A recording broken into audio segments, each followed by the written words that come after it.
खुशामदीद, आदाब, good morning, अस्सलाम वालेकुम। प्रोग्राम आपने देखना शुरू किया है जी सलाम जेके। मैं हूं आपका मेज़बान इशफाक और हस्बे वादा आपके सामने सुबह आते हैं, कोशिश करते हैं कि जम्मू कश्मीर की मौजूदा सूरत हाल से आपको रूबरू करवाया जाए। मुल्क की सतह पर जो कुछ खबर होती है उस पर हमारी नज़र होती है और बिलकाबी सतह पर मुस्लिम दुनिया के अंदर अगर कोई ऐसी हलचल है तो उस पर भी हमारी ज़रूर नज़र रहती है। आज 24 जुलाई है, बुधवार का दिन है, तो हस्बे वादा सबसे पहले प्रोग्राम का आगाज़ हम हिस्ट्री ऑफ द डे से करेंगे। मेरे साथ ही ज़हूर लोलाबी इस वक्त मेरे साथ स्टूडियो में मौजूद है जो प्रोग्राम का आगाज़ करेंगे हिस्ट्री ऑफ द डे से। लेकिन उससे पहले आपको याद दिलाते चले कि आप हमारे साथ ज्वाइन करेंगे हमारी राब्ता साइट यानी social media network Facebook, YouTube, Twitter, Instagram को और हमारी ऑफिशियल वेबसाइट www.gulistannews.in पर, जहां पर खबर, तज्जिया, तबसरा हर पल आप हमारे साथ तो देखते हैं और ये वो राब्ते और रिश्ते हैं जहां पर आपकी और हमारी गुफ्तगू भी होती है। आज ज़रूर आखिरी लम्हात पर जब प्रोग्राम लिए चलेंगे तो आपसे गुफ्तगू करेंगे, आखिरी 10 मिनट आपके साथ हम रहेंगे, फ़ोन कॉल्स ज़रूर हम आज शामिल प्रोग्राम करेंगे और 9 बजे के बाद उस बड़े मंसूबे और उस बड़े खेल से भी पर्दा हटाएंगे जिस पर हम पिछले कई दिनों से आहिस्ता आहिस्ता करके बात कर रहे हैं, यानी मंशियात का वो दलदल जिसमें हर एक नौजवान एक करके एक के बाद एक फंसता हुआ जा रहा है।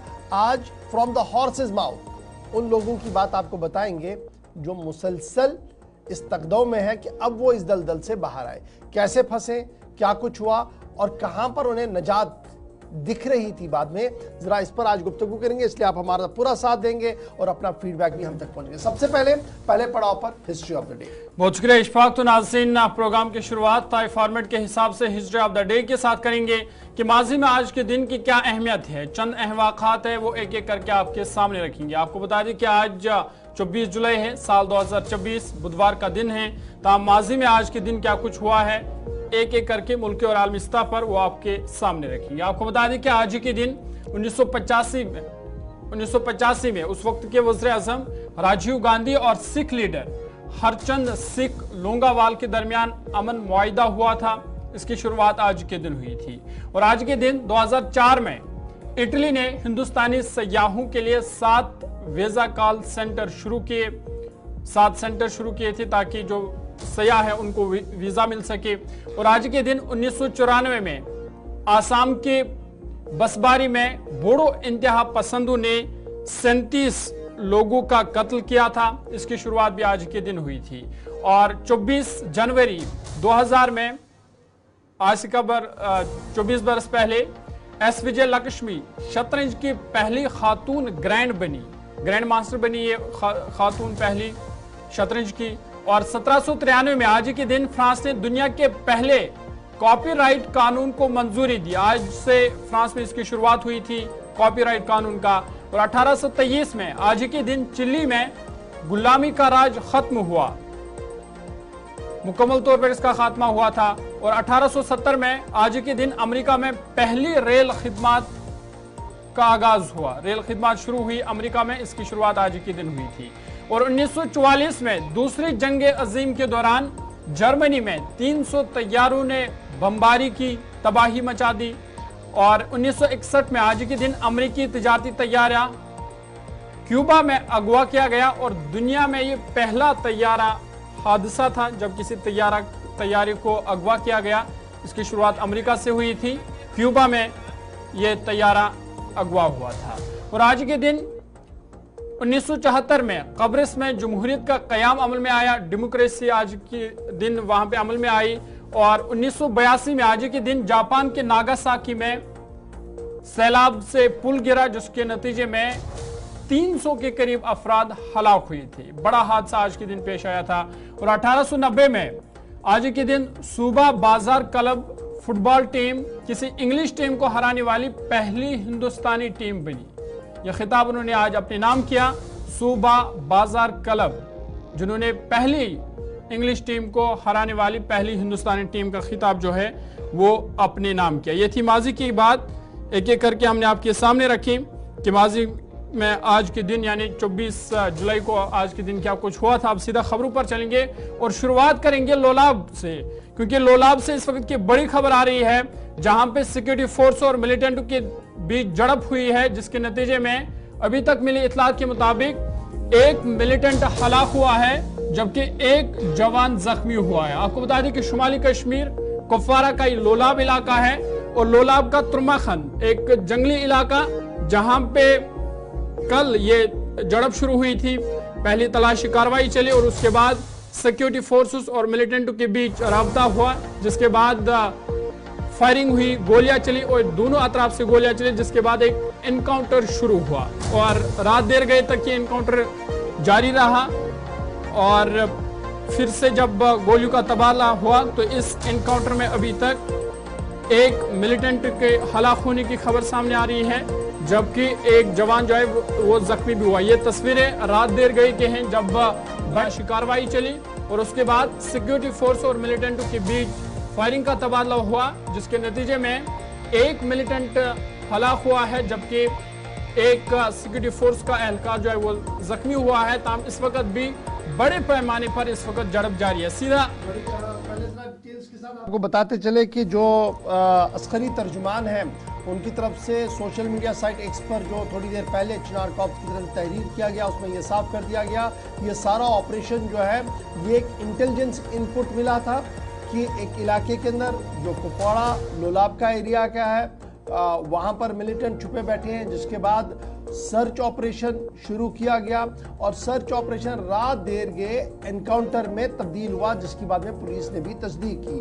ताहम जब ये सस्पिशियस मोमेंट देखी जा रही थी तो इस दौरान जब ये फायरिंग हुई है उसमें जो एक फौजी जवान है उसके ज़ख्मी होने की इतलात की तस्दीक हो गई है और उसके साथ साथ एक मिलिटेंट के मारे जाने की भी तस्दीक हो रही है। ताहम मिलिटेंट की शिनाख्त अभी होना बाकी है और ये जो non commission officer NCO officer है ये ज़ख्मी हुआ है, जिसे अस्पताल मुंतकिल कर दिया गया है। जंगल का इलाका है और इस जंगल के इलाके के अंदर ये ऑपरेशन इस वक्त जारी है और इस ऑपरेशन के दौरान ये आप याद रखिएगा ये जो लोलाब का एरिया है ये आज तकरीबन कई सालों के बाद दोबारा सुर्खियों में आया है, जहां पर इस वक्त ये ऑपरेशन जारी है। शमीम कुपवाड़ा से हमारे साथ ज्वाइन करेंगे क्योंकि ये वो फॉरेस्ट एरिया है जो बड़े दिनों बाद सुर्खियों में आया और रात देर की तस्वीरें जहां पर सर्च ऑपरेशन बड़े पैमाने पर शुरू किया गया था और ये अब सर्च ऑपरेशन एनकाउंटर में तब्दील हुआ है। शमीम जरा अपडेट करें, ये जो फौजी तर्जुमान बता रहे हैं कि एक मिलिटेंट मारा गया है, ताहम अभी शिनाख्त होना बाकी है, एक non commission officer NCO officer rank है वो ज़ख्मी हुआ है जिसे अस्पताल आया गया, तो क्या हम ये माने कि ये पूरा इलाका जिसमें ये स्पेसिफिक इंटेलिजेंस इनपुट था कि मिलिटेंट छुपे बैठे हैं अब ये एनकाउंटर में तब्दील मुकम्मल तौर पर हो गया है और जो बाहर जाने वाले रास्ते थे वो सारे सील हो गए, यही वजह है कि सुबह सुबह ये इतला आई है? जी जरूर, मैं आपको बता दूं कि सरहदी जिले कुपवाड़ा के लोलाब तुर्मखान टॉप पर जो है हालांकि कल शाम देर गए एक इनकाउंटर हुआ है। हालांकि बताया जाता है कि पहले 2 दिन ये लगातार सर्च ऑपरेशन जो है इस इलाके को चल रहा था, जिसमें जो है कल शाम देर गए जो है मिलिटेंटों के साथ जो है कांटेक्ट हुआ तो उसमें जो है दोनों अतराफ की तरफ से गोलीबारी का सिलसिला जो है वो शुरू हुआ, जो रात भर जो है झड़प जो है वो जारी थी। हालांकि इसमें जो है सुबह सुबह एक खबर ये भी सामने आई है, हालांकि फौज ने दावा किया है कि एक मिलिटेंट को जो है मार गिराया गया है और इसमें जो है एक फौजी जवान भी जो है वो जख्मी हुआ है। हालांकि रात भर ये झड़प जो है वो जारी थी। ये देवर का ऊपरी इलाका है, जंगलात एरिया है और पूरे इलाके को जो है पुलिस और फौज ने जो है मुश्तरका कार्रवाई करके जो है पूरे इलाके को घेरे में लिया है, मुहासे में लिया है और सर्च ऑपरेशन जो है बड़े पैमाने पे जारी है। हालांकि बताया जाता है ये 3 से 4 मिलिटेंटों का ग्रुप जो है ये हो सकता है, ये भी कयास आ रहे हैं की जाती है। हालांकि जो जराये से हमें मालूम हुआ है कि ये मिलिटेंट ग्रुप जो है ये बांडीपोरा से होकर जो है इस इलाके में जो है दाखिल हुआ है। हालांकि 2 दिन पहले ही जो है इस इलाके को मुहासे में लिया गया था और बड़े पैमाने पे जो है सर्च ऑपरेशन लगातार जारी था और कल देर शाम गए जो है मिलिटेंटों के साथ जो है फौज को कांटेक्ट हुआ, जिसमें जो है दोनों अतराफ की तरफ से गोलीबारी का सिलसिला जो है वो शुरू हुआ, जिसमें जो है अभी तक एक मिलिटेंट मारे जाने की खबर जो है वो सामने आई है। शमीम ये बताइए ये जो इलाका है ये 100% क्या फॉरेस्ट एरिया जहां पर ये ऑपरेशन शुरू किया गया है या यहाँ पर रिहायशी इलाका भी है, क्योंकि ये कहा जा रहा कि ये इस बेल्ट के अंदर काफी सालों के बाद इस तरीके की खबर आई है? जी गवर, मैं आपको बता दूं कि ये इलाका जो है ये पूरे जंगलात का एरिया है। हालांकि इसके नीचे जो है बस्ती है, लेकिन बस्ती से ये काफी दूर है जहां पर ये एनकाउंटर जो है ये तुर्कन टॉप इसको बोलते हैं। ये जंगल का ऊपरी इलाका है, यानी कि जंगल का ऊपर वाला हिस्सा है जहां पर ये इनकाउंटर हुआ है, क्योंकि लगातार पिछले 2 दिन से जो है सर्च ऑपरेशन इस इलाके में था, इस जंगलात एरिया में था, जिसमें जो है कल शाम देर गए मिलिटेंटों के साथ कांटेक्ट हुआ और दोनों अतराफ की तरफ से गोलियों का सिलसिला जो है वो शुरू हुआ और झड़प जो है वो जारी थी। रात भर जो है जहाज के साथ साथ जो है फौज और पुलिस ने जो है बारी शमीम, तुर्कमखन का इलाका है जहां पे आप बता रहे हैं कि इस वक्त फिलहाल झड़प जारी है, तो फिलहाल जो खबरें आ रही है कि एक मिलिटेंट हलाक हुआ है, तो अभी भी कितने मिलिटेंट हो सकते हैं? जी, इसमें बताया जाता है ये तकरीबन 3 से 4 मिलिटेंटों का ग्रुप जो है ये हो सकता है, क्योंकि ये जो इलाका है ये वसी इलाका है, जंगलात का घने जंगलात का इलाका है। क्योंकि पहले ही जो है फौज को इतलात मौसूल हुई थी कि इस जंगल में जो है, इस जंगलात एरिया में जो है गैर लोगों को देखा गया था, क्योंकि जिस तरह से यहाँ पर जो है आज ये भी जो है मतलब जो बाहर से लोग आते हैं, जो माल मवेशी लेकर जो आते हैं वो इन जंगलात में होते हैं, तो शायद फौज को ये भी शक था कि शायद ये वो लोग हैं। लेकिन जब सर्च ऑपरेशन चला गया तो कल शाम देर गए जो है फिर कांटेक्ट हुआ, तो फिर जो है पुलिस और फौज जो है कार्रवाई करके एक मिलिटेंट को मार गिराया गया। चलिए, बहुत शुक्रिया जी। शमीम बता रहे थे कि फिलहाल ऑपरेशन जारी है और सुबह सुबह भी कल रात देर गई जो ऑपरेशन शुरू हुआ था उसमें एक मिलिटेंट के मारे जाने की तस्दीक फौज की तरफ से कर दी गई है। एक एनसीओ रैंक का ऑफिसर जो है, नॉन कमीशन ऑफिसर जो है वो जख्मी हुआ है, जिसे अस्पताल लाया गया है। तमाम बड़े पैमाने पर इस इलाके के अंदर फौज और सिक्योरिटी एजेंसीज की तरफ से ऑपरेशन जो है वो जारी है। और आज अगर आप देखें तो ऑपरेशन का ये दूसरा दिन है, क्योंकि कल बाद सपहर ये खबर आई थी और आज ऑपरेशन का दूसरा दिन है। एक तरफ से लोलाब का इलाका जहां पर एनकाउंटर जारी है और आज पूरे दिन हम आपको अपडेट करेंगे, वहीं पर जरा पुंछ ऑपरेशन से भी आपको डिटेल्स फराहम करें, क्योंकि कल आपको याद होगा कि हमने बताया था आपको कि पुंछ के ऑपरेशन के अंदर जहां वसी इलाके का कॉर्डन और सर्च ऑपरेशन चलाया गया था, वहां पर एक सिक्योरिटी का जवान जख्मी हुआ था, लेकिन जख्मों की ताब न लाकर अब लांसनायक सुभाष चंद्रा जख्मों की ताब न लाकर दम तोड़ बैठा है।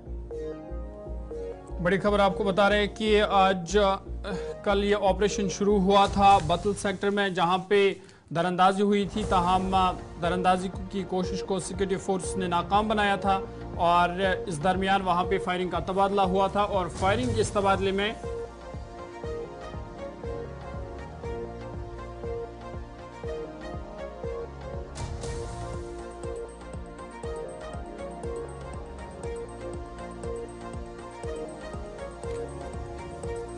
दरअंदाजी की कोशिश को सिक्योरिटी फोर्स ने नाकाम बना दिया था, जिस दौरान वहां पे फायरिंग का तबादला हुआ था और एक फौजी जवान जो है वो उसमें जख्मी हुआ था। ताहम अब खबर ये कि ये फौजी जवान जो है वो जख्मों की ताब न लाकर दम तोड़ बैठा है और इस हवाले से बाज़ाब्ते तौर पर तस्दीक भी हुई है। वाइट नाइट क्रॉप्स की जानिब से उन्होंने सोशल मीडिया पर एक ट्वीट के जरिए इसकी तस्दीक की है और कहा कि जो लांस नाइक सुभाष कुमार वो जख्मों की ताब न लाकर दम तोड़ बैठा और कहीं ना कहीं उन्होंने इसे खराज अकीदत भी पेश किया है। इधर आपको बता दें कि इस सेक्टर में फिलहाल तलाशी कार्रवाई बड़े पैमाने पर जारी है। चलिए जनाब, ये थी बात ऑपरेशंस की, जहां पर एक जख्मी अफसर था उसे अस्पताल लाया गया कुपवाड़ा के अंदर, दूसरा जख्मी जवान जो है वो जख्मों की ताब न लाकर दम तोड़ बैठा है और बाज़ाब्ता तौर पर सोशल मीडिया साइट एक्स पर वाइट नाइट कॉप्स की तरफ से इसकी तस्दीक भी कर दी गई है। बढ़ते हैं जी आगे, बात ज़रा जम्मू कश्मीर इंतज़ामिया की कार्रवाई की करते हैं और ये कार्रवाई उन मुलाजमीन के खिलाफ हो रही है जिनको लेकर सिक्योरिटी खदशात पैदा हो जाते हैं और जिनको लेकर इंटेलिजेंस इनपुट ये था कि कहीं ना कहीं ये मुल्क की सलामती और सिक्योरिटी के लिए ख़तरा पैदा हो रहे हैं और इन्होंने बराह रास्त या बिल वास्ता मिलिटेंसी का साथ दिया है। और यही वजह है कि आईन के आर्टिकल 311 का सहारा लेते हुए जम्मू कश्मीर इंतजामिया ने रात देर गए 4 मजीद मुलाजमीन को बरतरफ करने का हुक्मनामा जारी कर दिया है और एंटी नेशनल एक्टिविटीज के अंदर उनको करार दिया गया कि ये इन एंटी नेशनल एक्टिविटीज के अंदर थे, जिसके बाद 4 मुलाजमीन को बरतरफ करने का हुक्म दे दिया है। जम्मू कश्मीर इंतजामिया ने साफ कर दिया है कि पॉलिसी जीरो टॉलरेंस वाली है, यानी बिल्कुल भी इस चीज को बर्दाश्त नहीं किया जाएगा कि एंटी नेशनल एलिमेंट्स के हाथों में सरकारी मुलाजमीन खेले और जम्मू कश्मीर के अंदर क़याम अमन की राहों में रुकावटें पैदा करें। तो ये जो 4 सरकारी मुलाजमीन को बरतरफ कर दिया गया है, उनमें जम्मू कश्मीर पुलिस के अंदर भी मुलाजिम थे जिन्हें बरतरफ किया गया है, स्कूल एजुकेशन डिपार्टमेंट के अंदर मुलाजिम थे जिन्हें बरतरफ कर दिया गया है, और रूरल डेवलपमेंट एंड पंचायती राज के अंदर VLW यानी विलेज एंड वर्कर रैंक के मुलाजमीन थे जिनको बाज़ाब्ता तौर पर टर्मिनेशन के अहकामात रात देर गए जारी कर दिए गए और यह साफ कर दिया गया कि आर्टिकल 311 जो कॉन्स्टिट्यूशन ऑफ इंडिया का है उसके तहत उन तमाम एंटी नेशनल एक्टिविटीज को फरोग देने का इल्ज़ाम इन तमाम मुलाजमीन पर था, जिसके बाद इन्हें बरतरफ कर दिया गया है।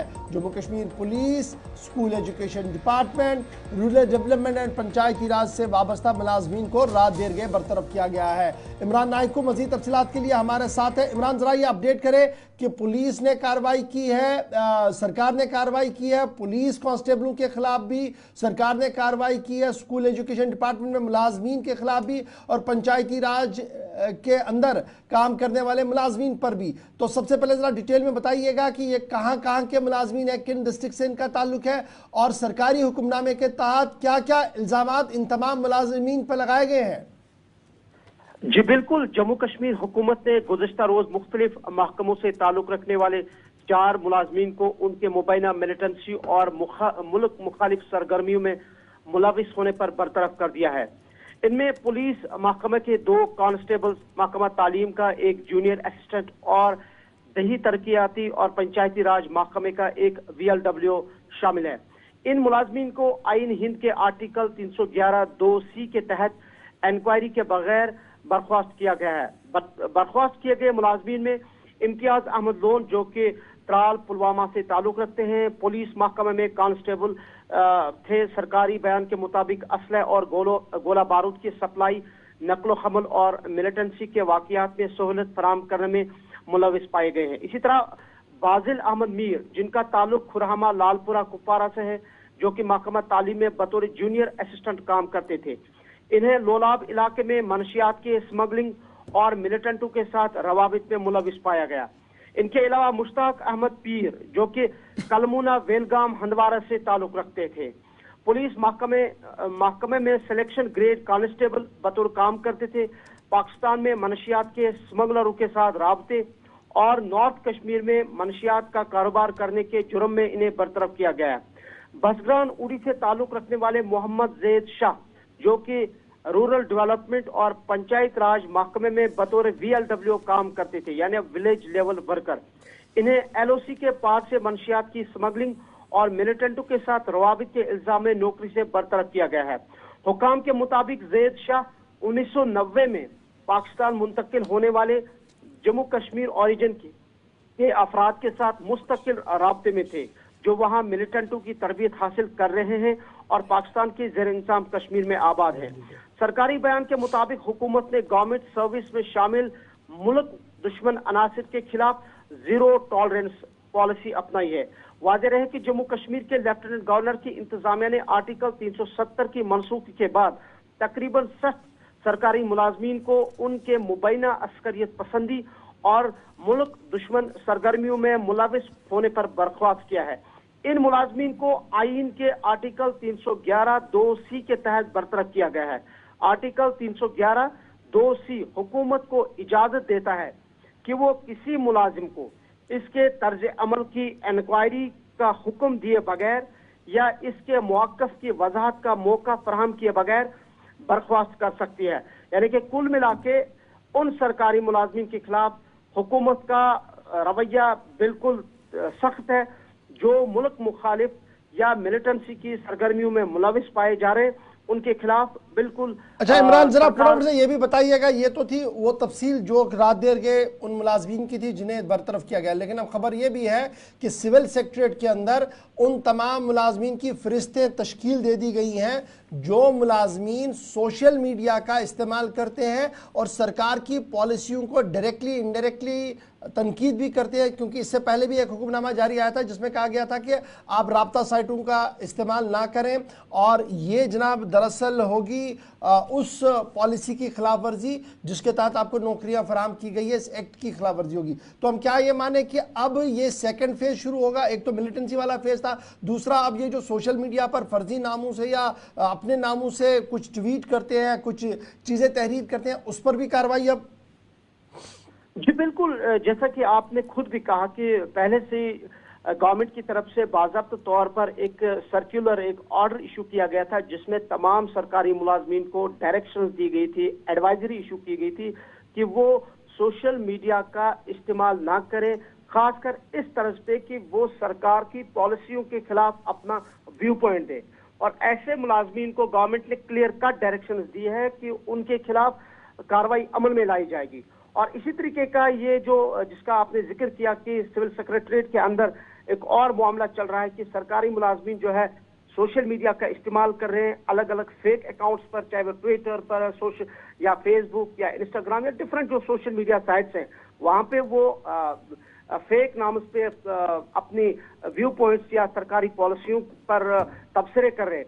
तो उस चीज को रोकने के लिए जैसे पहले ही गवर्नमेंट ने एक ऑर्डर इशू किया था और इसे और ज्यादा स्ट्रीमलाइन और मुस्तकम और इन डायरेक्शंस पर ज्यादा अमल दरामद होने के लिए अब सरकार और भी मुस्तैद हो चुकी है। इस हवाले से एग्रेसिव है सरकार कि जो भी सरकारी मुलाजिम सरकार की पॉलिसियों पर तनकीद करेगी, इस पे अपना उनके खिलाफ भी कार्रवाई। बहुत बहुत शुक्रिया इमरान को हमारे साथ ज्वाइन करने के लिए, डिटेल्स फराहम करने के लिए। कि रात देर गए लेफ्टिनेंट गवर्नर एडमिनिस्ट्रेशन ने 4 मुलाजमीन को बरतरफ किया और मजीद बरतरफी के अहकाम जारी हो सकते हैं उन लोगों के जो सोशल मीडिया पर सरकारी महकमों के या सरकार की कारकर्दगी पर किसी न किसी तरीके से तनकीद करें। फिलहाल बढ़ते हैं जी आगे, जरा बात निर्मला सीतारमण साहिबा की भी करते हैं। वजीर खजाना जिन्होंने कल मुल्क के सामने बजट रखा और बजट पर पूरे मुल्क के अंदर मिला जुला रद्द अमल है, लेकिन जम्मू कश्मीर की आवाम को उस बड़ी पोटली में से क्या कुछ मिला, तफसीलात आपके सामने रख देते हैं कि मरकज की तरफ से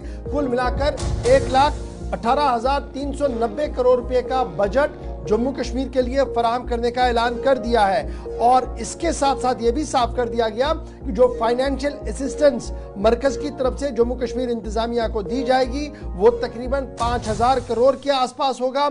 और यह मानिएगा कि यह छठा मुसलसल बजट था जम्मू कश्मीर का जो जम्मू कश्मीर की असेंबली के बजाय पार्लियामेंट के अंदर पेश किया गया, क्योंकि जम्मू कश्मीर के अंदर न असेंबली है न अरकाने असेंबली अभी मौजूद है। इस वजह से मुसलसल लेफ्टिनेंट गवर्नर एडमिनिस्ट्रेशन यहाँ पर हुक्मरानी कर रही है, मामलात को देख रही है, इसलिए बजट छठी मरतबा लोकसभा के अंदर पेश किया गया। कल जब ये मामला पेश किया गया तो यह भी साफ किया गया कि पावर प्रोजेक्टों के लिए फराख दिलाना इमदाद का ऐलान भी किया गया है। ताहम सोना, चांदी, मोबाइल इंपोर्ट के कुछ पुर्जे, कैंसर के ड्रग्स को सस्ता करने का ऐलान भी किया है। ये पहला मौका नहीं है जब मरकजी हुकूमत की तरफ से बड़े मुराद देने का ऐलान किया गया और ये कहा गया कुछ रियासतों के लिए खुसूसी मुराद भी दिए गए हैं। लेकिन कुल मिलाकर जब आप जम्मू कश्मीर के जाविये से देखेंगे तो जम्मू कश्मीर को 1,18,390 करोड़ रुपए का बजट दिया गया, जो माना जा रहा कि माजी के बजटों के मुकाबले में थोड़ा सा मजीद बेहतर भी है। फाइनेंशियल असिस्टेंस और दीगर मामलात को लेकर भी कल बात हुई है। इस बजट के अंदर 279 करोड़ रुपीस जो है वो grant for contribution towards JK disaster response fund के लिए दिया गया है, क्योंकि यूटी डिजास्टर रिस्पॉन्स फंड के अंदर इस पैसे की अशद ज़रूरत थी, क्योंकि नागानी आफात और दीगर मामलात को लेकर यहाँ पर ये कई दिनों से कहा जा रहा था कि पैसा होना चाहिए। इस बीच ये भी कहा जा रहा है कि जो बेसिक थ्रस्ट है वो टूरिज्म है, एग्रीकल्चर है, इंफ्रास्ट्रक्चर है और उसके साथ साथ वो तमाम प्रोजेक्ट्स हैं जो पिछले माजी में अभी लिंगरिंग चल रहे थे, इनको लेकर फराख दिलाना इमदाद का ऐलान मरकजी हुकूमत की तरफ से किया गया है।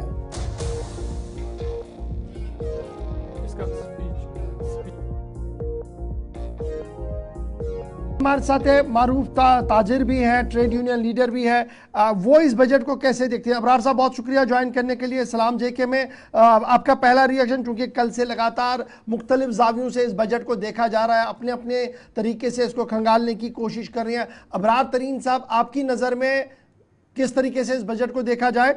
अभी तक जो 1,18,390 करोड़ रुपए की डिटेल्स हमारे सामने है। ये बजट तो मिक्स्ड रिएक्शन का ही हामिल बनता है। कुछ जगह पे हौसला अफजा है, जहाँ तक इंफ्रास्ट्रक्चर की बात करें तो एक काफी रकम उसमें रखी गई है, क्योंकि एग्रीकल्चर हमारी बैकबोन है कश्मीर की भी और सारे हिंदुस्तान की भी।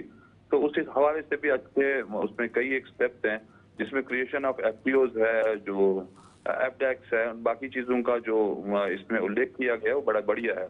कुछ जगह पे जो इनकम टैक्स की स्लैब की जो रिबेट भी आई है वो भी अच्छी हौसला अफजा है, मगर कई जगह पे है जहां हम संजीदगी चाहते थे, वो एनवायरनमेंट को लेके कोई खास उसमें बात हुई नहीं है, बिकॉज टूरिज्म के हवाले से थोड़ी इंक्रीज जरूर देखी गई है।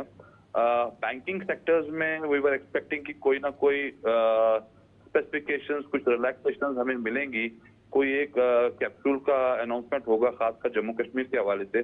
खैर आज बजट आना है, उसमें भी देखते हैं क्या क्या आता है। तो कुल मिला के हमें बजट एक मिला जुला बजट लगता है। कुछ एक डेफिसिट भी रहे हैं, जैसे कि अभी जो लॉन्ग टर्म कैपिटल गेन्स या शॉर्ट टर्म कैपिटल गेन्स की जो इंक्रीज हुआ है उसके टैक्स स्लैब्स में, तो ये थोड़ा सा डिप्रेसिंग रहा है, क्योंकि इसका एक बड़ा मुस्बत असर पड़ेगा टोटल ट्रेडिंग कम्युनिटी पर। प्लस बट कुछ जो एलओसीज में जो एक्सपोर्ट्स की जो एक्सटेंशन हुई है, दैट्स वो थोड़ा सा अच्छा है। तो कुल मिला के अभी आर्टिजन्स के लिए हमने कुछ खास देखा नहीं है, क्योंकि उसमें भी कोई स्टार्टअप्स वगैरह में अगर है, बट कुछ स्पेसिफिकेशन आर्टिजन्स की थोड़ा बहुत इसका खुलते पर्चे खुलेंगी तो उसके बारे में भी पता चलेगा। तो कुल मिला के हम इसको एक मुस्बत ही कहेंगे, अच्छा ही बजट है। बट जिस तरह से कश्मीर के बारे में हम बात कर रहे हैं, क्योंकि हमें एक टेलर्ड की सिस्टम की जरूरत है इस वक्त, क्योंकि हम 30 साल की नामसाइल हालात के बाद कुछ हद तक सुधरे हैं, तो इस वक्त एक इम्पिटस, एक टेलर्ड जो कह लीजिए सर्जिकल इंटरवेंशन की जरूरत है, जो हम इस बजट से उम्मीद रखते हैं। आने वाले जो कश्मीर स्पेसिफिक बजट जो होगा उसमें हम इस चीज की उम्मीद जरूर। चलिए, बहुत शुक्रिया अबरार साहब ज्वाइन करने के लिए। मोहम्मद यूसुफ तारिगामी साहब सीपीआईएम के सीनियर लीडर हैं और तज्जिया बड़ा इनका स्पेसिफिक होता है इस पूरे मामले पर। तारिगामी साहब, मुल्की सतह पर भी बजट आया और कल हमारा बजट भी निर्मला सीतारमण साहिबा ने पार्लियामेंट के अंदर रख दिया, अगर कोई डिटेल डिस्कशन या बात उस पर नहीं हुई, सिर्फ रिटन स्टेटमेंट डाला गया है, तो अब वो ऑलमोस्ट सब कुछ हमारे सामने आ चुका है। आप इस बजट को जम्मू कश्मीर के हवाले से कैसे देख रहे हैं? सबसे पहले जहां तक बजट का ताल्लुक है, और बजट के बारे में मैं सिर्फ इतना ही कहूंगा, ये महज तखमीन जात को पेश करने का सवाल नहीं है, फिगर्स को इधर से उधर, ये ऐसा अमल होता नहीं है। और बजट के मानी ये है कि आप एक दिशा मुकर्रर करते हैं जहां तक इकोनॉमी को सुधार करने के लिए, उसमें बेहतरी लाने के लिए, और जो प्रेसिंग डिमांड्स हैं जनता के, लोगों के, उनकी उन डिमांड्स के बारे में आप क्या जो माली मावनत करने जा रहे हैं या उनका सुधार कैसे चाहते हैं। और जब आप अभी इस बजट के ओवरऑल नक्शे पर नजर डालेंगे तो ये तो सरकार बचाओ बजट है। आज आप देख लीजिए कि अभी मुल्क की सतह पर इकोनॉमी को बचाने का सवाल है, लेकिन शुरुआत हुई है आंध्र प्रदेश से, बिहार से, और वहाँ के अपनी सरकार को बचाने का सवाल है, इसलिए वहाँ एक पैकेज दिया गया। हमें एतराज नहीं पैकेज देने का, लेकिन जम्मू कश्मीर के बारे में कौन सा पैकेज है? और अभी एक मेरे दोस्त बता रहे थे सुधार होगा, कहाँ सुधार आया है और कहाँ सुधार आने की उम्मीद रख रहे हैं आप? मुझे ये बताइए। सबसे पहले सरकार के पास, मरकजी सरकार के पास जिम्मेदारी है 2018 से जम्मू कश्मीर की, और तब से लेकर आज तक एम्प्लॉयमेंट जनरेशन में क्या सुधार आया? और जहां तक खेती का सवाल है, जिस पर निर्भर है, जिस पर इन्हिसार है आबादी के बड़े हिस्से का, उनकी मांगों के बारे में क्या किया गया, क्या हुआ? और इसके अलावा जो शहरों में रहने वाले कामगार लोग हैं, छोटे बिजनेस वाले लोग हैं, जम्मू का शहर हो, श्रीनगर का शहर हो या टाउन्स हो, की आबादी के बारे में राहत क्या है? ये दरअसल एक गुजारिश में ये कर लूंगा कि आज की सरकार पहले की ही तरह नासमझ नहीं है। समझदारी ये है कि जो बड़े लोग हैं, खरबपति लोग हैं, जिनको कॉरपोरेट कहते हैं, बिलियनर्स कहा जाता है या ट्रिलियनर कहिए, वो तो ऊपर पहुंच रहे हैं और उनके लिए दरवाजे खुले हैं हर सतह पर मुआवनत देने के लिए, मदद करने के लिए। जब तक, और इसके बरक्स जो आम लोग हैं, अब मुझे बताइए, इकोनॉमी का ये होना चाहिए कि डिमांड बढ़े, और डिमांड बढ़ने का मतलब ये है कि जो परचेजिंग कैपेसिटी है आम शहरी की, उसमें इजाफा हो, तब जाकर डिमांड बढ़ेगी, तब जाकर इन्वेस्टमेंट का भी कोई फायदा होगा।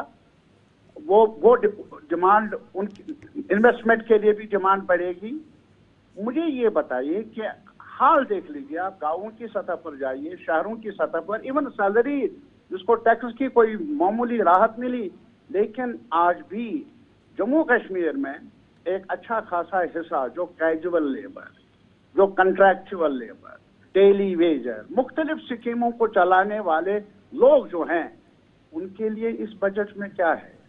और हमारे इंतजामिया ने यहाँ एक काम जरूर सीखा है, जहाँ तक बड़ा बदलाव आया, वो ये है कि अगर कहीं 2 नवाले खाने वाला है और आज भी आपके पास सुर्खी है कि 4 मुलाजिमों को निकाला, 4 ही क्यों, आप देख लीजिए कि मुख्तलिफ महकमा जात में जो काम करने वाले कई उर्से से कैजुअल लेबर्स हैं, उनको निकाला गया।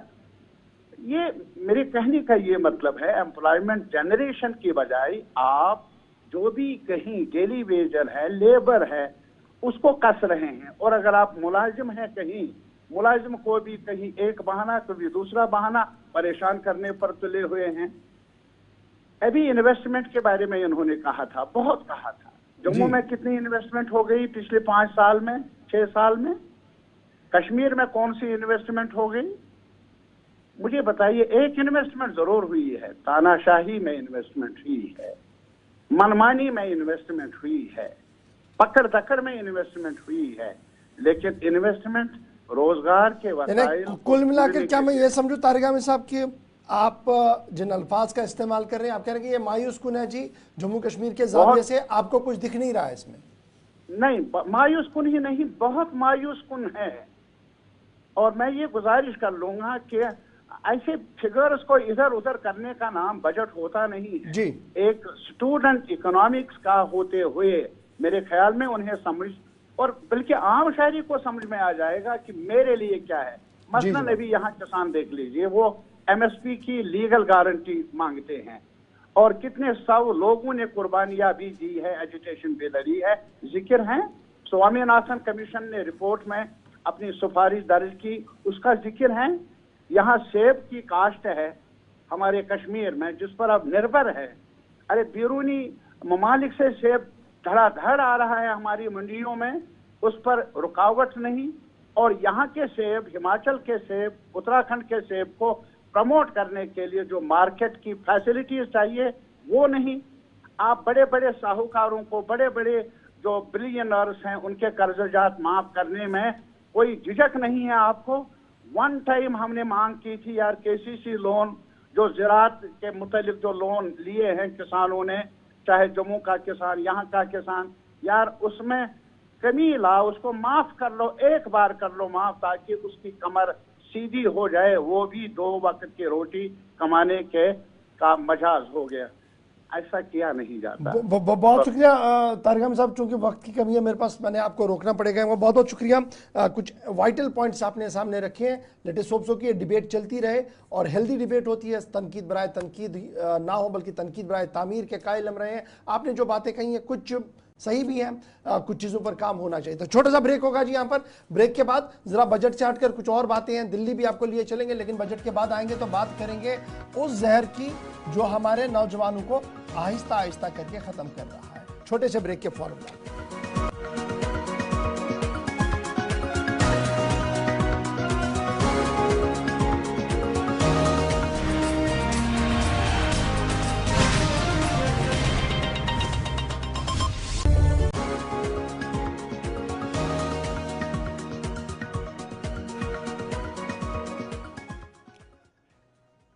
ब्रेक के बाद दोबारा इस्तेकबाल प्रोग्राम आप देख रहे हैं जी सलाम जे के। जरा खबरों से हटकर अब जरा दर्द दिल की बात करें, उस मसले की बात करें जिस पर बहुत पहले बात होनी चाहिए थी, उस दर्द के दवा की बात करें जो अगर आज हाथ नहीं लगा तो आने वाले दिनों में हम हाथ मलते रहेंगे। आज एक का घर जल रहा है, कल हमारी बारी होगी, इसलिए बाखबर हो जाइए क्योंकि जम्मू कश्मीर उड़ता जम्मू कश्मीर बन रहा है। मजीद वजाहत आपको इस बात से समझ आएगी कि पिछले 2 दिन से जो एदाद-ओ-शुमार मैं आपके सामने रखने की कोशिश कर रहा हूं, उससे आपको इस बात का इल्म होगा कि किस तरीके से हमारे नौजवान, हमारी माएँ, हमारी बहनें, हमारी बेटियां इस दलदल का शिकार हो रही हैं। और एक नहीं, 100 नहीं, 1000 नहीं, लाखों की तादाद में अब ये केसेस सामने आ रहे हैं। सोबा कश्मीर तो कश्मीर, जम्मू के मुख्तलिफ इलाकों से भी इस तरीके की इतलात आ रही हैं और हर दूसरे तीसरे दिन किसी न किसी नौजवान की लाश कहीं ना कहीं पड़ी मिली रहती है। अगर आप बगौर जायजा करें, बगौर देखें तो पता लगेगा कि ड्रग ओवरडोज का मामला है, यानी जो वो ड्रग्स लेते हैं ज्यादा लिया, हरकत कलब बंद हुई, मौत वाक़या हुई। और फिर जब आप उन घरानों को टटोलने की कोशिश करेंगे, खंगालने की कोशिश करेंगे तो पता लगेगा कि वो घर उजड़ चुके हैं। एक तरफ से नौजवान जो दलदल में फंसा है, दूसरी तरफ से उनके अहली खाना मुकम्मल तौर पर तबाह हो गए हैं। यानी एक नहीं, पूरा घर तबाह होता है। 1:5 का रेशियो ये बन रहा है और इस तरीके से अगर आप इस रेशियो को देखेंगे तो ये लाखों की तादाद में इस वक्त हमारे सामने है। लेकिन अफसोस का मकाम यह है, न तो मीडिया, न तो सिविल सोसाइटी, न तो अरबाब इख्तिदार, न तो हिज़्ब इख्तिलाफ, ना ही माहिरीन इस पर हिकमत अमली को तरतीब देकर आगे बढ़ने की कोशिश करते हैं। सियासतदानों की तरफ से दिल्ली से लेकर जम्मू कश्मीर तक बयानात जरूर आते हैं कि मंशियात पर रोकथाम के लिए सख्त कवानीन का निफाज अमल में लाया गया। मंशियात के कानून को निफाज अमल में लाया गया, कुछ घरों पर ताले भी चढ़े, कुछ लोगों पर PSA भी लगा। लेकिन क्या यह दलदल खत्म होने का नाम ले रहा है? क्या यह धंधा खत्म हो रहा है? एक बड़ा सवाल है, क्योंकि आज तक भी उन बड़े डीलर्स को, उन बड़े माफिया हीरोज को बेनकाब नहीं किया गया जो इस पूरे गोरख धंधे के पीछे है। और आहिस्ता आहिस्ता करके हमारी ब्यूरोक्रेसी के नौजवान, हमारी ब्यूरोक्रेसी के साथ जुड़े हुए लोग, नॉन ब्यूरोक्रेसी के साथ जुड़े हुए लोग, आम लोग इस दलदल का शिकार बन रहे हैं। 5वें पायदान पर हम आ गए हैं, ये मैं नहीं, सरकार के अपने अदाद शुमार बता रहे हैं। कुछ ग्राफिक्स के जरिए से कुछ बातें आपको समझाने की कोशिश करेंगे, उसके बाद 2 आवाजें आपको सुनाएंगे जो दिल को दहला देती हैं, और फिर लैला कुरैशी हमारे साथ होंगी जिनके साथ हम मजीद गुफ्तगू करेंगे। उड़ता जम्मू कश्मीर, जिम्मेदार कौन? आज भी यही सवाल हमारे सामने। जिम्मेदार कौन, क्योंकि इस पर कोई खुलकर बात नहीं कर रहा है। चाहे हम सियासी जमातों की बात करें, दीगर मुद्दों पर अगरचे बात होती है, होनी भी चाहिए, लेकिन यह भी एक अहम मुद्दा है क्योंकि मुस्तकबिल का सवाल है। और आपको बता दें कि इस उड़ता जम्मू कश्मीर में 2 सालों के अंदर मंशियात की ज्यादा मिकदार, यानी जिसे आप ओवरडोज कहते हैं, 267 अमवात हुई है। ये ज़राए के हवाले से खबर है कि 2 सालों के अंदर 267 लोगों की जान गई है ओवरडोज की वजह से, और 1,08,000 मर्द, 36,000 खवातीन भंग का इस्तेमाल करते हैं। मंशियात की एक किस्म भंग, जिसका ये मर्दो खवातीन इस्तेमाल करते हैं। इसी तरह 5,34,000 मर्द और 8,000 खवातीन ओपेंडेज के ड्रगेंट में मुब्तला है। इस मंशियात में ज्यादातर खवातीन मुब्तला है। और फिर 1,60,000 मर्द और 8,000 खवातीन दीगर मंशियात में मुब्तला है। कुल मिलाकर आप देखेंगे तो मर्दों के साथ साथ खवातीन की भी एक खास तादाद है जो इस दलदल में इस वक्त फंस चुके हैं, गिरफ्तार हो चुके हैं।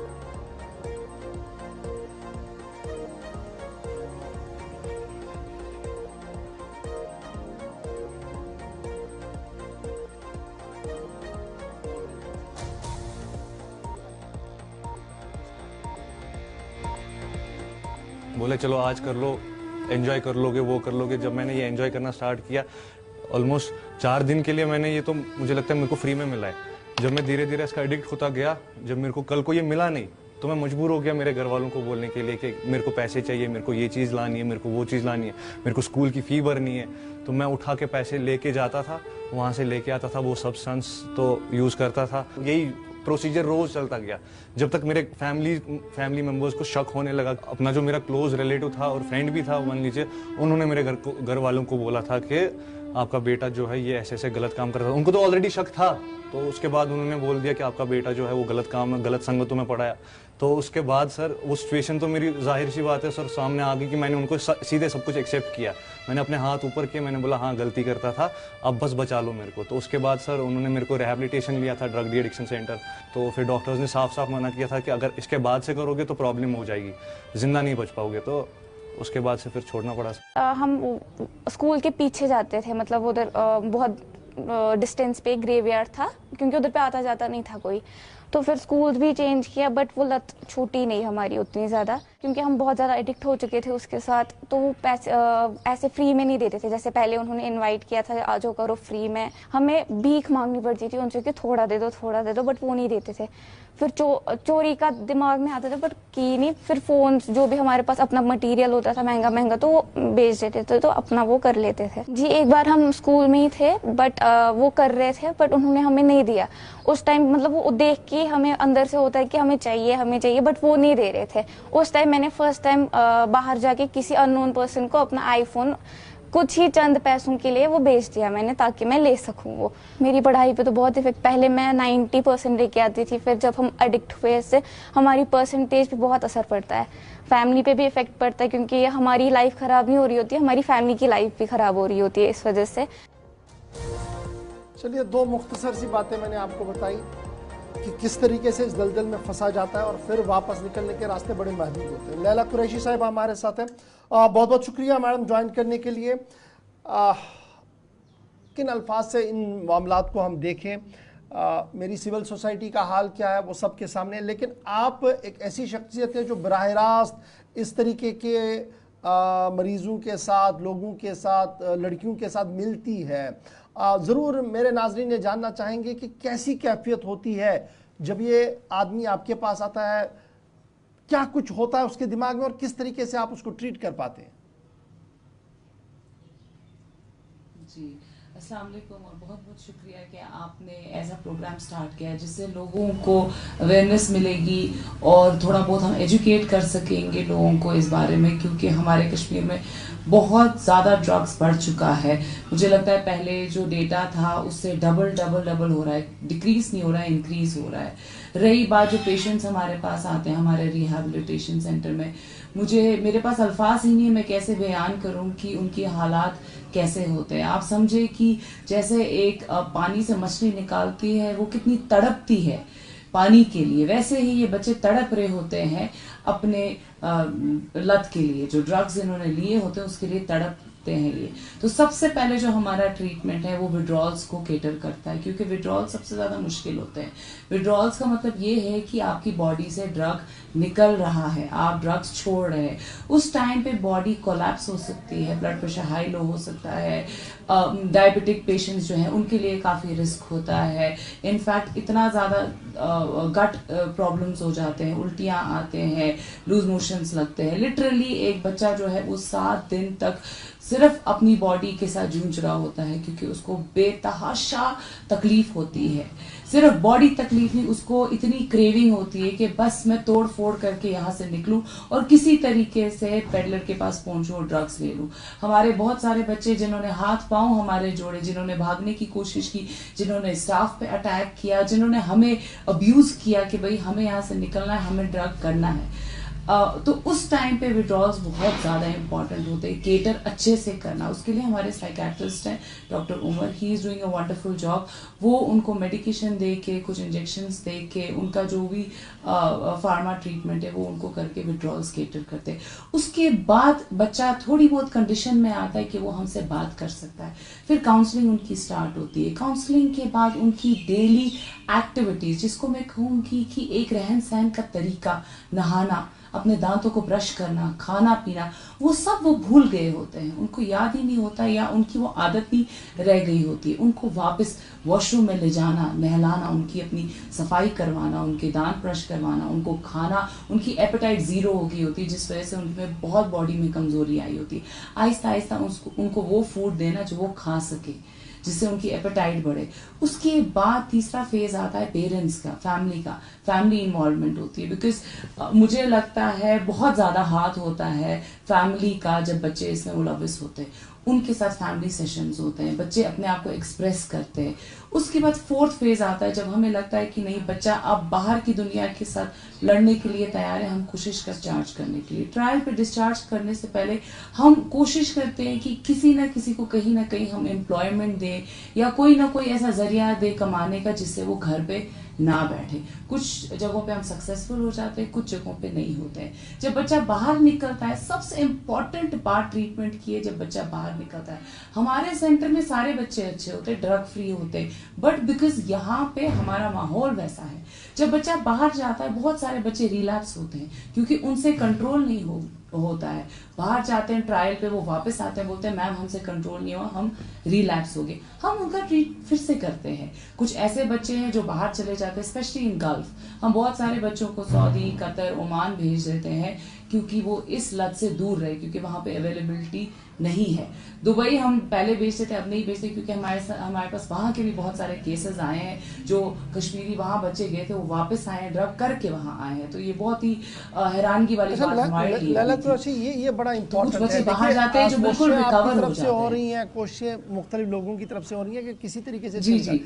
लेकिन जितना ये बड़ा इशू है, क्या उतनी बड़ी तादाद में हम इसको निपटने के लिए तैयार है? क्या मेरी सोच उतनी तैयार है कि मैं ये मानूं कि हाँ अब ये मेरी सोसाइटी का वो नासूर है जिसको मैंने उठ के खड़ा होके साफ करना है, या सिर्फ मैं तमाशबीन ही बना हुआ हूँ? अभी आपका अपना रिएक्शन क्या है, आपका अपनी सोच क्या है इस बारे में? क्या सोसाइटी तैयार है इस चीज़ को समझने के लिए कि ये आज उसका है, कल मेरा हो सकता है, लेकिन खामोशी है? बिल्कुल खामोशी नहीं। मैं इनफैक्ट ये कहूंगी कि जो नशे में, चलो उनके साथ तो मुझे नाराजगी ही नहीं है, बट जो होश में वो भी बेहोश है। मसला तो ये है कि जो लोग होश में है, जो स्टेक होल्डर्स है, जो प्रोफेशनल्स है, चाहे आप एडमिनिस्ट्रेशन की बात करें, गवर्नमेंट की बात करें, या हमारे जो स्टेक होल्डर्स है, anybody on the top, nobody is listening. आप अगर हमारी बात करेंगे, हमारे इदारे पे कितनी मुसीबतें आए हमें पता है, हमने किस तरीके से इस इदारे को स्टैंड रखा है, हम किस तरीके से हर बच्चे की मदद करने की कोशिश करें, हमें पता है। We have zero support. और अगर आप जाएंगे भी, हाउ मेनी, अगर आप खुद एक न्यूज चैनल है, यू नो योरसेल्फ कि डेली कितने ज्यादा केसेस आते हैं। हमें पहले 2016 में, 17, 18 में एक कॉल आता था एक दिन में या एक दो दिन में ड्रग के बारे में। आज हमें 20 से 30 कॉल्स आते per day about drug addicts. So how much is it increased? बाकी सब सोए, मैं खुद हैरान हूं। There are no rehabs, there are not proper de addiction centers, there are not even हमारे जो सिविल सोसाइटी है, जो हमारे लोग है, जो हमारी सोसाइटी जिसको अवाम कहते हैं, सारी सोई भी है। अपने घर में आग जल रही है तो दूसरे के घर सपोर्ट नहीं मिल रहा है, लेकिन फिर भी आप ये काम जारी रखते हुए स्टिग्मा का काबिल तारीफ है। तो आपकी नजर में, चूंकि आप इन पेशेंट से डील कर रही है, आपकी नजर में इंतजामिया, एडमिनिस्ट्रेशन या जो वो लोग जिनका समाज में असर है, चाहे वो हमारे मजहबी स्कॉलर हो, क्या इकदाम उनको उठाने चाहिए ताकि इस पर थोड़ा सा काबू पाया जा सके? देखिए, सबसे पहले बहुत इंपॉर्टेंट है हमें ड्रग्स को समझना कि ड्रग्स क्यों फैल रहा है, ड्रग्स किन एज में फैल रहा है, ड्रग्स से क्या क्या नुकसानात इस सोसाइटी को हो रहे हैं। सिर्फ ये असरात एक घर पे नहीं है, ये सोसाइटी पे, इकोनॉमी डाउन हो रही है। ठीक है, जब सारे जवान सोए हुए हैं तो इकोनॉमी कैसे बूम होगी? एजुकेशन लेवल डाउन हो रहा है। We have a lot of dropouts. जितने भी हमारे यहाँ पे, जितने भी हमने बच्चे यहाँ पे लिए, मैक्सिमम वो ड्रॉप आउट्स। तो आप मुझे बताएं, एजुकेशन लेवल कश्मीर की बहुत डाउन रही, literacy level is going very down.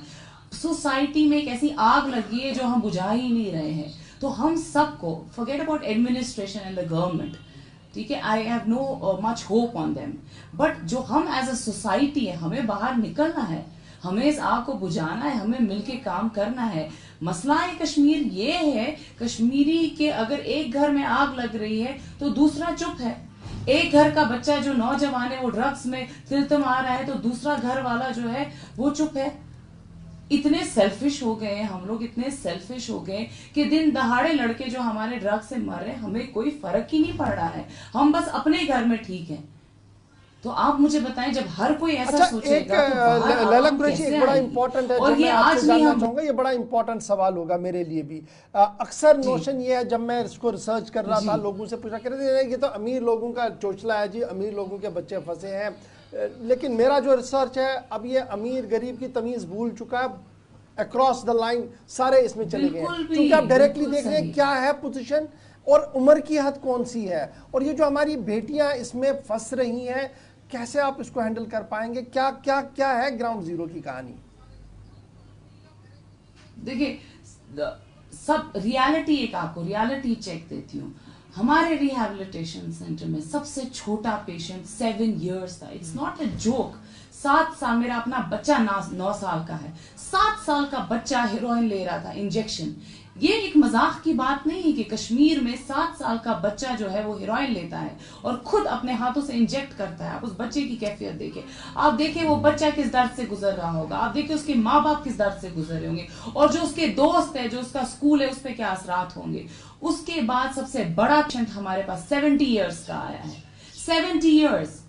सो आप एक रेंज, आप ये बात तो छोड़ ही दीजिए 20 to 35, नहीं, it is 7 to 70। I take it in a broader way. और रही बात लड़कियां, छोटी छोटी लड़कियां 13 साल की, 12 साल की, 11 साल की, 8th 9th में पढ़ती हैं, वो सारी हॉस्पिटल्स रात को होती है, सारी मेडिकेशन ले रही है। मसला ये भी तो है ना कि हमारा एक ड्रग यहाँ है नहीं, यहाँ फार्मेसी पे भी बेचा जाता है drugs. I will be very open and very straight forward. यहाँ पे इनलीगल मेडिसिन बेचे जाते हैं, कोडीन बेचा जाता है, कफ सिरप्स बेचे जाते हैं, हेरोइन बेचा जाता है, चरस बेचा जाता है, कोकेन भी आ गए, LSD भी आ गए। आप मुझे बताएं फिर बच्चे किस चीज से बचेंगे? नींद नहीं आती है तो भाई वो ड्रग्स ले लेते हैं, टेपेंडॉल आ गया है, टेपेंडॉल ले लेते हैं छोटे छोटे बच्चे, उसके साथ वो दिन रात सोए होते हैं, उसमें मॉर्फिन पड़ता है। I mean where are we stopping? And the ground reality is, मैं आपको, मेरे पास अल्फाज नहीं है कि हमारे बच्चे कहाँ जा रहे हैं। और रोज मैं देखती हूँ, रोज हमारा दिल मरता है इन बच्चों को देख के, रोज, कि क्या क्या करें हम। हमारे पास एक कैपेसिटी है बिल्डिंग की where we can only accommodate 25 to 30 kids. उन 17 लाख बच्चों का क्या हम यहाँ 30 से ठीक भेजेंगे? क्या ये सेंस भी बनता है कि वो 30 ठीक रहेंगे, उनको बाकी बच्चे फिर से इन्वॉल्व कर देंगे? इस तरह तो हमें सारे अपने नौजवान जो है वो बाहर। लैला कुरैशी साहब, चूंकि आपका रिसर्च है इस पर, इसलिए मैं ये जानना चाहता हूँ और मेरी आवाम तक ये बात जाए, हो सकता है किसी के दिल में ये बात उतर जाए। ये जो नेक्सस है अब ड्रग पेडलर का और ये जो आवाम के बीच नेक्सस बना है, कुछ लोगों के बीच नेक्सस बना है, ये कितना खतरनाक है? और क्या आपको लगता है कि जो एनफोर्समेंट एजेंसियां हैं वो ब्लैक एंड व्हाइट में कुछ कर पा रहे हैं, सही में कुछ कर पा रहे हैं, या सिर्फ एक लिप सर्विस है, एक फोटो शूट है जो हर दिन हम देखते हैं कि 2 लोगों को पकड़ा गया, इतनी बोतलें पकड़ी गई, ये है, लेकिन वो जो बिग शॉट्स, बिग गन्स हैं, वो आज भी एंजॉय कर रहे हैं हर एक चीज को? Of course yes, of course, बिल्कुल। अगर हमारी, मतलब मैं, I won't even blame the police. मैंने देखा है किस तरीके से हमें एसएचओस, हमें यहाँ पे जो भी ऑफिसर से वो कॉल करते हैं कि भाई मैम हमने पेडलर पकड़ा है लेकिन वो अब्यूजर भी है, हम उसको क्या करें क्योंकि उसको विड्रॉल्स आ रहे हैं। अगर थाने में कोई लड़का मर जाता है तो जिसने पकड़वाया है, चाहे वो उसके माँ बाप क्यों ना, वो थाने पे केस कर देते। मसला तो वो भी है ना हमारे यहाँ पे। अगर हम कुछ करना भी चाहते हैं तब भी करने देते नहीं है। और रही बात नेक्सस की, या आप ड्रग माफिया की बात करेंगे, फॉरगेट अबाउट ड्रग माफिया, वो तो बहुत दूर की बात है। सबको पता है किस घर में पेडलर है, किस घर में अब्यूजर है, किस घर के बाहर ड्रग लिया जा रहा है, किस घर के बाहर ड्रग्स दिया जा रहा है, किसके घर, किसकी गाड़ियां ड्रग के पैसों से आ रही है। बट जो पड़ोसी है, जो पुलिस है, कोई कुछ नहीं कर सकता है, कोई कुछ भी नहीं कर सकता और हो भी नहीं रहा है। आप मुझे बताइए, क्या लोगों को नहीं पता होगा कि किस घर में ड्रग पेडलिंग हो रही है या स्मगलिंग हो रही है? हर किसी को पता होता है। हमारे यहाँ पे जो जिट जिसको कहते हैं, मोहल्ला प्रेसिडेंट जो होते हैं, उनको पता होता है। वो खुद हमें बोलते हैं कि हाँ जी मैम ये करता है, हम क्या करें, हम पकड़ेंगे भी तो क्या करेंगे, हम क्या करेंगे? तो आप जिस ड्रग माफिया की बात करें, that is a very far thing, वो एक सेकेंडरी क्वेश्चन है। उस तक पहुंचना, पहले हमें जो छोटी फिशेज हैं उनको तो मारना है, फिर let's catch the big fish. Big fish तक आप डायरेक्टली पहुंचोगे, इज दैट पॉसिबल? एक पहले आखिरी आप चीज, गन तो लैला कुरैशी साहबा, एक आखिरी सवाल आपसे जानना चाहूँगा। अभी इमिडिएटली हमने क्या करना है?